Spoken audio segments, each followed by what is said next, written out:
예, 안녕하십니까. 오늘은 교육사상 시민강좌 켈션 슈타이너의 노작학교와 창조적 삶입니다. 본 강좌에 앞서 강사와 함께 인터뷰를 통해 유튜브로 송출하고 있습니다. 시청자에게 좀 더 편안하게 쉽게 다가서기 위해 특별히 개설된 인터뷰 코너입니다. 오늘 강의는 전 감신대 송순재 교수이십니다. 안녕하세요, 송 교수님. 네, 반갑습니다. 네, 반갑습니다. 네. 요새 코로나 때문에 힘드시죠? 어떻게 지내십니까? 네, 어렵죠. 많이 어렵고. 근데 요즘 좀 코로나가 다시 이제 확산이 돼서 참 어려운 희생자들이 많이 계시는데 어떻게 저 슬픔을 같이 나눠야 될지 사회적으로 국가적으로 무슨 대책이 좀 있어야 될 것 같습니다. 예, 네. 그렇군요. 네. 참 마음이 아프겠네요. 송 교수님은 제가 오랫동안 지내봤고 또 송 교수님 댁도 갔고 연천에 가봤습니다만은 제가 참 손노동을 참 익숙하잖아요. 시골에서 공부 좀 한다고 해서 저를 일을 안 시켰어요.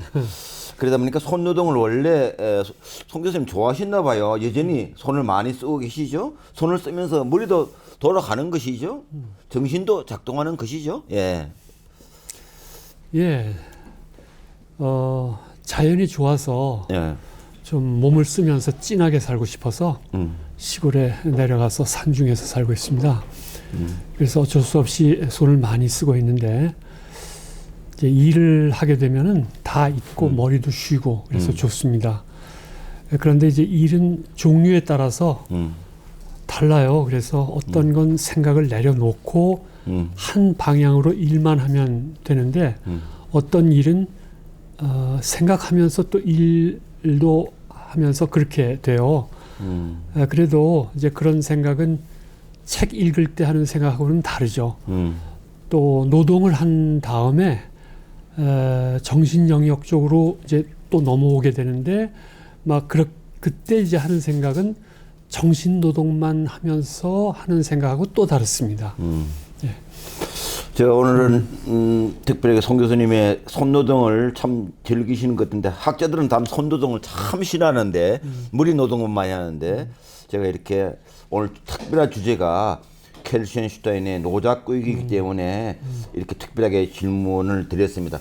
켈션 슈타이너 이분은 어떤 사람입니까? 활동망이 상당히 넓은 것 같습니다. 보통 학자로 생각하면 조금 그 격에는 안 맞는 분이고 상당히 폭넓게 살았던 분입니다. 근데 19세기 후반에서 이제 20세기 초엽까지 활동했던 그런 분이시고 독일 개혁 교육 운동에 물꼬를 트고 그리고 학교 교육 전반의 기틀을 새롭게 이렇게 구축해 내신 분이다 이렇게 생각할 수 있습니다. 이제 본디 초등학교 교사로 이제 이 교육계에 발을 내디뎠고 또 나아가서 이제 김나지움과 또 교수로도 활동하셨습니다. 또 장학관으로 시의회 의원으로 또 빌헬름 제국 의회 의원으로도 일하면서 독일 교육제도의 개혁을 이끌어냈습니다. 켈션 슈타이너가 주장한 노작교육은 모든 교육 영역을 꿰뚫는 핵심 개념이 아닌가 이렇게 생각합니다. 그래서 여기서 거둔 성과로 독일은 물론 서구 여러 나라의 교육 제도에 깊은 영향을 끼쳤습니다. 예. 흔히 우리 말하는 혁신학교 운동도 있고 진보주의 교육 운동을 하십니다만은 독일에서는 개혁교육학 운동에 상당히 중심에 서 있었고 또 교육에 머물지 않고 정치적인 활동도 한 것으로 받아들이겠습니다. 네, 그렇죠. 켈션 슈타인의 노작학교 사상에 대해서 자세한 설명을 부탁드리게 되는데요. 스위스의 페스탈로치도 있고 또 미국의 주류부터 영향을 받았다고 이렇게 연구물이 되어 있습니다. 송 교수님이 박사학위 논문 주제도 또 슈프랑과의 각성적 교육학도 연결이 될 것 같은데요. 관련하여 한번 설명 좀 해주셨으면 좋겠습니다. 예. 그 캐신슈타이너가 얘기한 이 노작 교육 또 그것을 구현한 이제 노작 학교 핵심 개념인데 요거는 이제 머리만 쓰지 말고 손을 써서 공부하라고 하는 겁니다. 손은 신체를 대표하는 신체 활동을 대표하는 말이죠. 이제 그 손을 가지고 사물과 구체적으로 교류하라는 겁니다. 이 구체성이야말로 아이의 삶을 새로운 단계로 촉발시킬 수 있다는 거죠.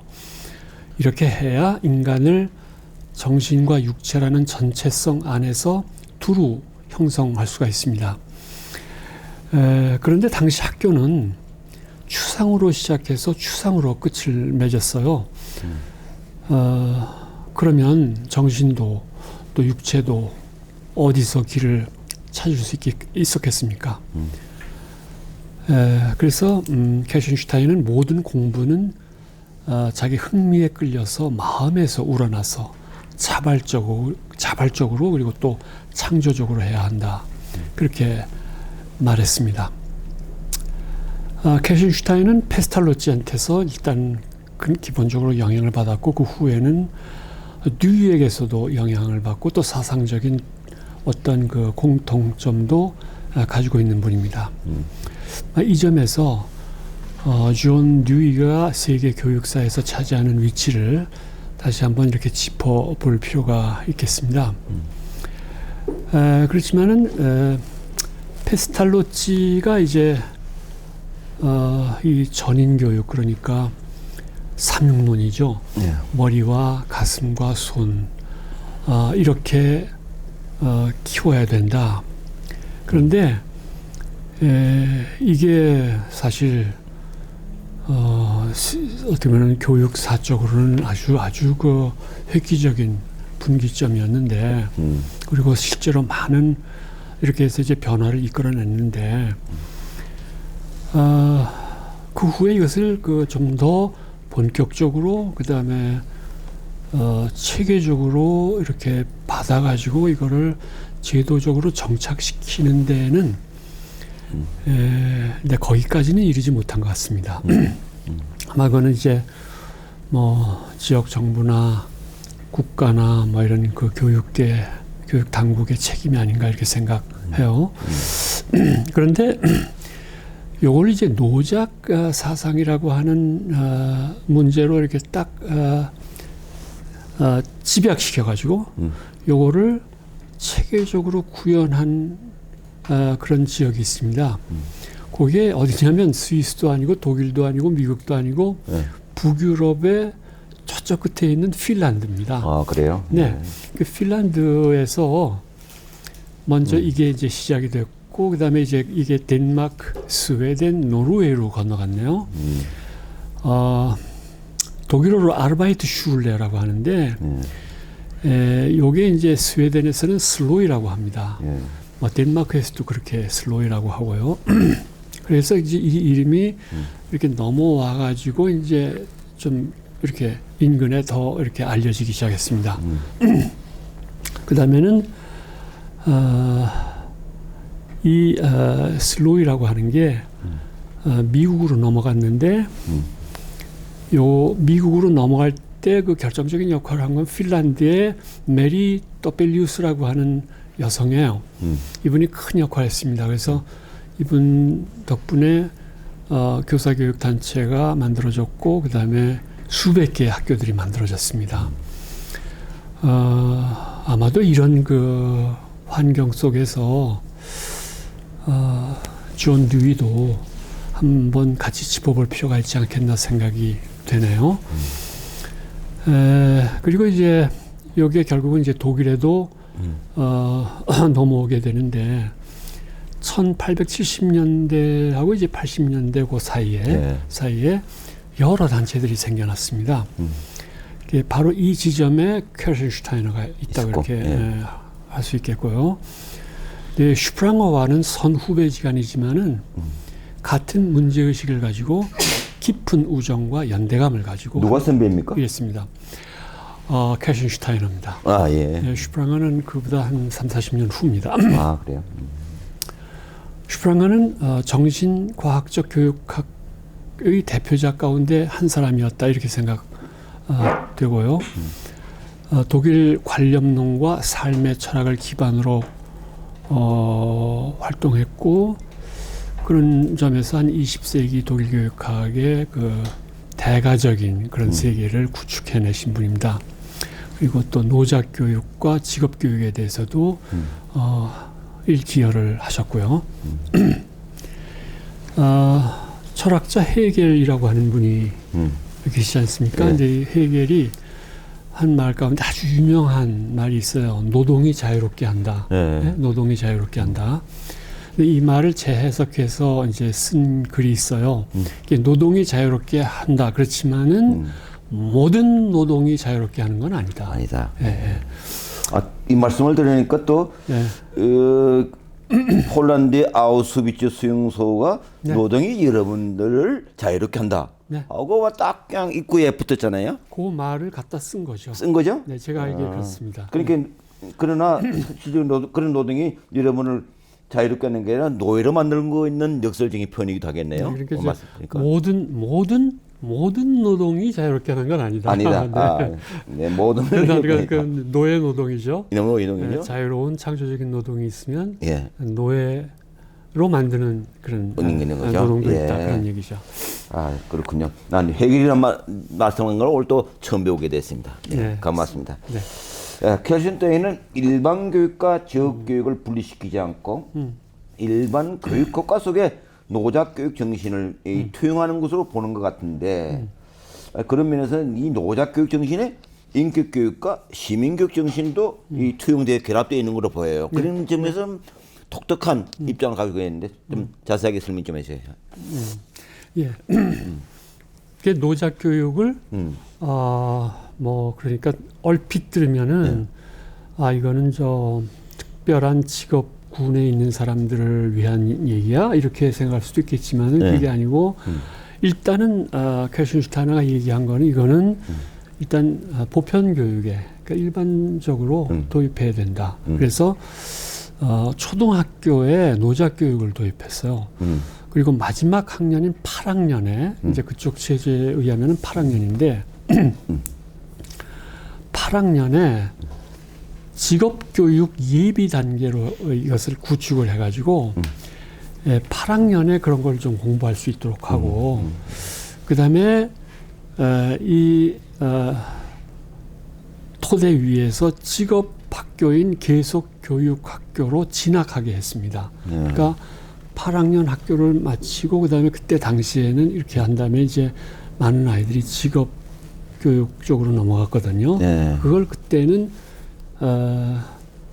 계속교육학교 이렇게 불렀어요. 그러니까 continuation school 뭐 이렇게.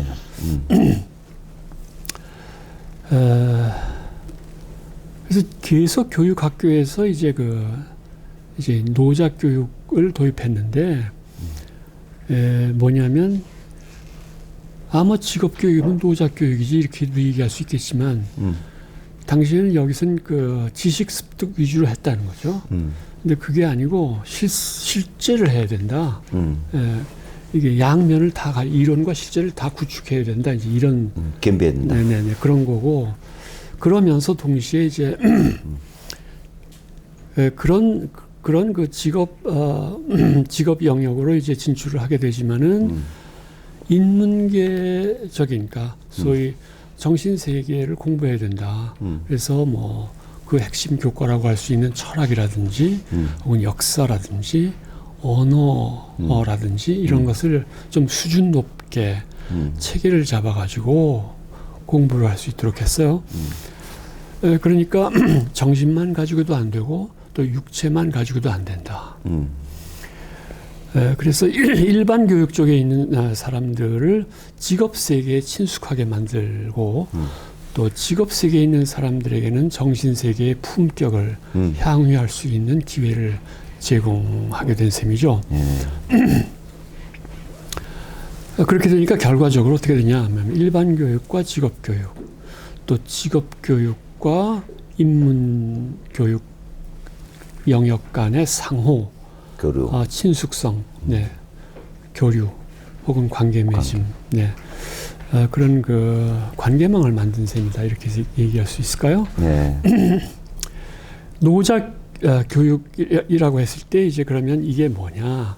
그걸 조금 집어서 얘기하면 교사는 학생들에게 구체적으로 사물을 가지고 작업을 해라 그랬는데 그때 그 사물 가지고 작업을 해라라고 하는 것은 그 사물 자체의 성격에 부합하게 해야 된다. 사물 자체의 성격에 부합한다는 것을 한마디로 얘기하면 직물성이다. 경물성. 직물성, 뭐 객관성이다 이렇게도 얘기할 수 있겠고, 예. 뭐 사물 자체다 이렇게도 얘기할 수 있겠는데 예. 굳이 뭐 하여튼 한자로 써가지고서 얘기한다 그러면 이제 직물성이다.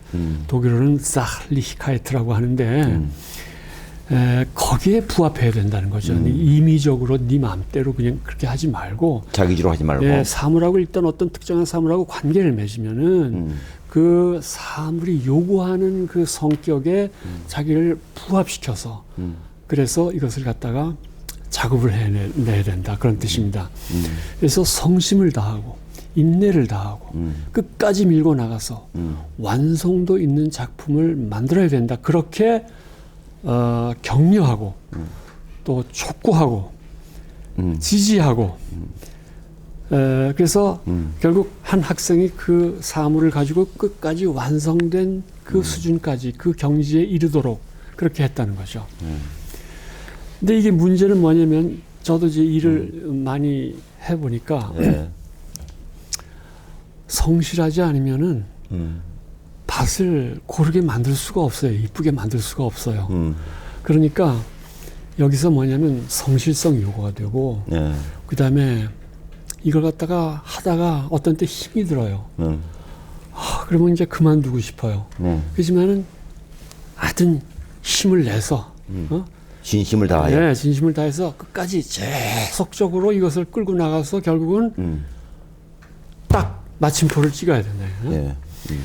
그러니까 여기서 하나의 도덕적인 태도가 배양되지 않겠느냐는 거죠. 근데 이런 거는 야 잘해봐, 잘해봐, 뭐 좀 열심히 해야지, 성실해, 뭐 이렇게 얘기해가지고서는 도저히 그 이룰 수 없는 그 성과가 그런 거라는 거죠. 그래서 이러한 도덕적인 성품을 하나의 인격 교육의 핵심이라고 봤어요. 그런 교육을 인격 교육이라고 하는 겁니다. 그리고 이제 아울러서 이제 캐션슈타이너가 힘쓴 게 시민 교육인데 그 당시에 이제 입헌 군주제 국가였던 윌헬름 제국이 있었고 그 다음에 민주주의를 구현하고자 실험적인 시도를 했던 바이마르 공화국이 있어요. 그러니까 19세기 말에서 20세기 초엽에 이르는 사이에 이 두 정치 체제를 함께 살았어요. 그래서 만약에 제국에서 그러니까 공화정 쪽으로 이렇게 나가고 있는 그 시기를 통과했는데 이 조건 하에서 우리 독일 국민들은 혹은 우리 자라나는 세대는 각자 도덕적으로 성숙한 사람이 돼서 국가에 헌신하는 또 공동체에 헌신하는 그런 시민이 돼야 된다. 그리고 민주주의를 체현할 수 있는 사람이 돼야 된다. 그렇게 되니까 뭐냐면은 캐션슈타이너가 생각한 그 국가라고 하는 건 뭐냐면 하나의 이상적인 도덕 국가였어요. 그리고 그 개인이 도덕적인 것처럼 도덕적일 수 있는 것처럼 국가도 역시 도덕적이어야 된다. 그래서 상호 이렇게 일치해야 된다. 그러니까 국가도 힘써야 되고 또 개인도 힘써야 된다. 그렇게 하려 그러니까 국가 공동체에 책임 있는 일원이 돼야 되잖아요. 네. 그죠? 네. 그래서 이 계속교육 학교에서 노작 교육을 강조한 것처럼 네. 공동체성을 함양하는 그 교육을 했습니다. 그래서 직접 학교에서 공동체 생활을 체험하도록 했죠. 근데 이거는 공동체성이란 이런 거다. 네. 이렇게 해서 될 수 있는 게 아니라는 거죠. 실제 예. 살아봐야 된다. 그러니까 공동체성은 공동체 안에서 길러질 수 있다. 예. 그래서 당시에 이제 그 유명한 전원학사 운동이 이제 서서히 이제 이렇게 이제 발전하게 돼요. 그만하면은 역사와 문화적이 있고 자연이 풍부한 그런 환경 속에서 학교를 세우고 거기서 학생들이 공동체 생활을 하고 그 공동체 생활을 스스로 네. 조직해서 그러니까 뭐 학교에서 시켜서 뭐 네. 아니면 뭐 선배들이 그냥 조직해 갖고 이렇게 하는 게 아니라 학생들 스스로가 그런 하나의 그 자발적인 민주주의 공동체를 예. 운영할 수 있도록 그렇게 했어요. 네. 그러니까 그러한 그 소위 그 전원학사 운동에서 네. 시도된 그러한 민주주의 공동체 생활과 같은 그러한 의미의 공동체 생활 학교가 예. 그게 이제 결국은 이 국가 시민 교육을 예. 가능하게 한다. 시민을 시민되게 한다. 그렇게 본 거죠. 예. 네. 일단 노작을 통해서 입으로만 하는 게 아니고 말로만 하는 게 아니라 삶으로 보여주고 삶을 그 자체에서 노작 과정이기도 하지만 사실은 그건 인격식 과정이기도 하고 당신은 시민 형성의 과정이기도 하다는 이중 삼중의 과정이 포함되어 있다. 뭐 이런 말씀을 하신 것 같아요. 캐슈타인의 노작 교육 사상이 마르크스와 브론스키의 노작 사상이 어떤지 아주 간략하게 설명 좀 해주시겠어요? 네. 슈타이너가 이 시도한 이런 그 성과가 있어가지고 예. 세계 여러 나라에서 찾아왔어요. 예. 이 과정에서 슈타이너의 노작 교육 사상이 러시아에도 알려졌는데, 예. 그래서 이제 러시아의 교육 체제를 형성하는 데 기여를 했죠. 예. 근데 일단은 사키스 같은 사람은 이제 그걸 도입했지만 뭐 좀 너무 좀 한편으로는 인정했지만 좀 협소하다 그런 생각도 했고, 예. 이건 오해입니다. 예. 그리고 이제 그 막스주의 그 교육학에 입각해가지고서 그 소비에트 연방에서 이제 그 어떻게 보면 좀 기초자가 된 그 블론스키라고 하는 분이 있어요. 근데 이분도 사실 그 흐름 속에서 같이 이제 이런 논의를 했었는데, 하지만 차이가 있습니다. 그러니까 네.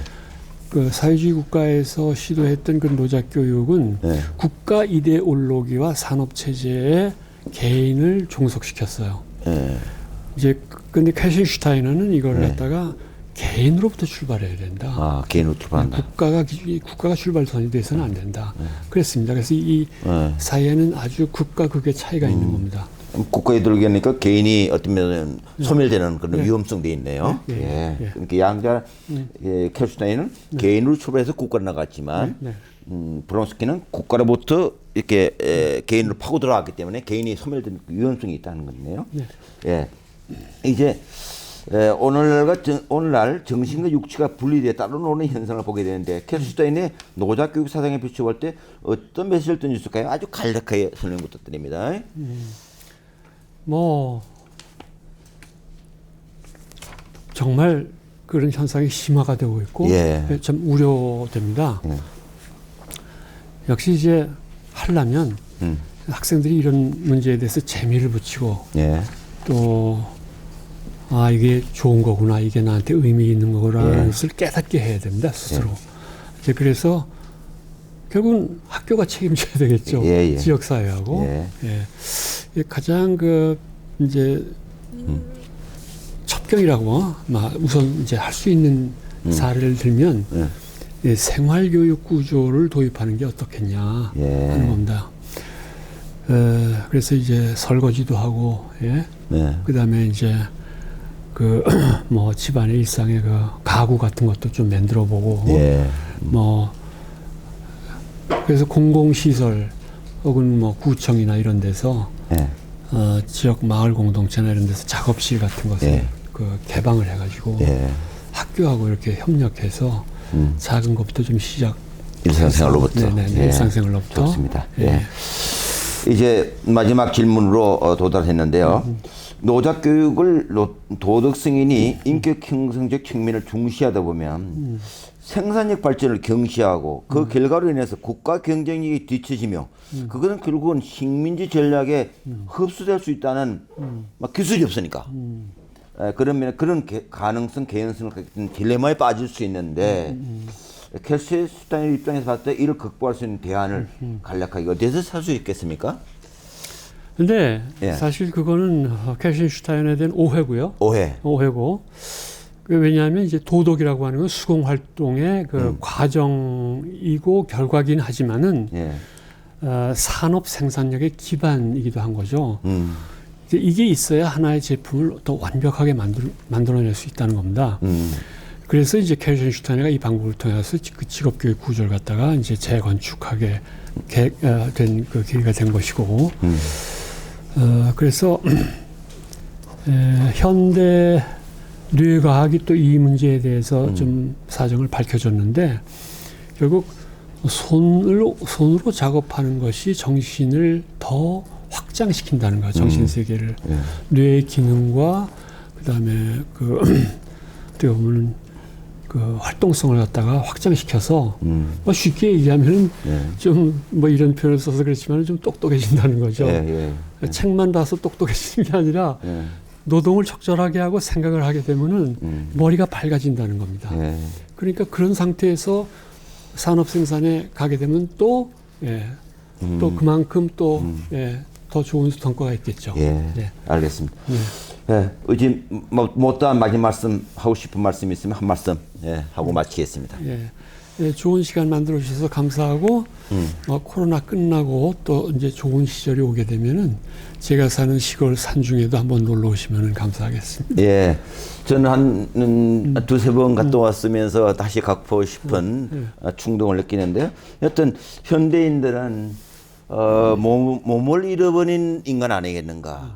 어떻게 보면은 손을 잃어버린 거 아니겠는가? 손을 잃어버리면서 우리는 머리만 있기 때문에 손으로 작동 안 돼서 결국 몸을 잃어버린 거 아니겠나 하는 어떤 그 생각이 됩니다.